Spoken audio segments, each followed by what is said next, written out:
परम पूज्य गुरुदेव पंडित श्रीराम शर्मा आचार्य जी ने प्रज्ञा पुराण की रचना की। प्रज्ञा शब्द का अर्थ है वह प्रकृष्ट ज्ञान, वह अविचल बुद्धि जो बड़े से बड़े संकटों में विचलित नहीं होता, सुख सुविधाओं को पाकर अहंकार ग्रस्त नहीं होता, हानि लाभ, जीवन मरण, यश अपयश में एक समान रहता है। जिसके पास अपनी बुद्धि नहीं, शास्त्र उसका क्या लाभ कर सकते हैं। नेत्र विहीन को दर्पण से क्या लाभ।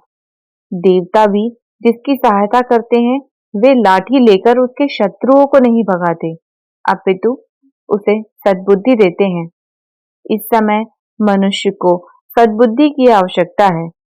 जंगल में एक शेर ने खरगोश को पकड़ा और मारने लगा।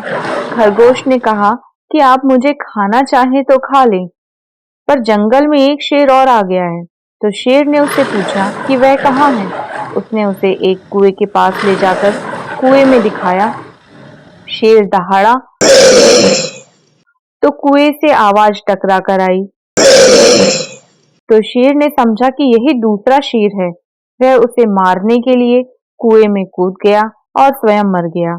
एक छोटे से खरगोश ने शेर को कुएं में कुदवाकर मार डाला। यह उसकी बुद्धि और शेर की दुर्बुद्धि का ही प्रभाव था। पुराण में कथाओं का संग्रह होता है। कथाएं मनुष्य जीवन को बहुत प्रभावित करती हैं।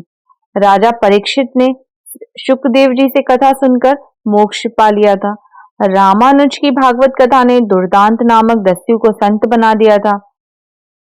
विष्णु शर्मा पंडित जी ने राजा के दुष्ट पुत्रों को कथाएं सुनाकर सदाचारी बना दिया था। जब 18 पुराण तथा इतना अनंत कथा साहित्य मौजूद है तो प्रज्ञा पुराण की आवश्यकता क्यों पड़ी। त्रेता युग में अहंकार ही विनाश का कारण होता है, यह समझाने के लिए रामायण की रचना हुई। इसी प्रकार महाभारत काल में मोह ही विनाश का कारण है, यह समझाने के लिए महाभारत लिखी गई। अर्जुन के मोह को दूर करने के लिए गीता लिखी गई।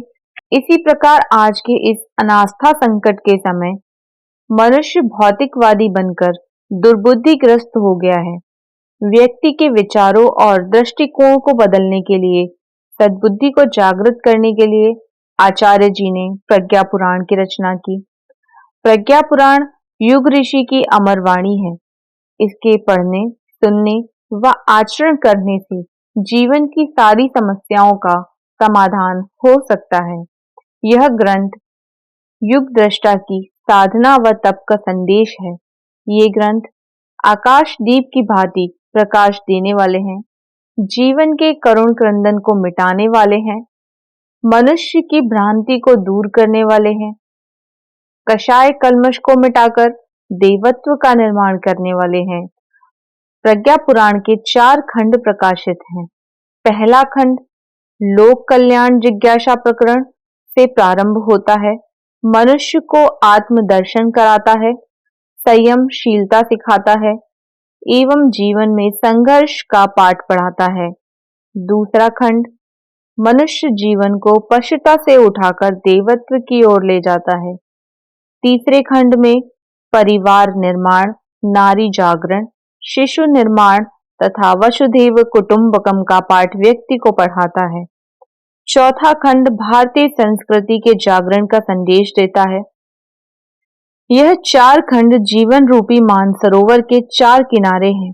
इनके 7 अध्याय मानसरोवर तक पहुंचने की 7 सीढ़ियां हैं तथा इन 7 सीढ़ियों को पार कर मनुष्य उस अमृत का पान करता है जिसमें डूबकर मानव जीवन धन्य हो जाता है।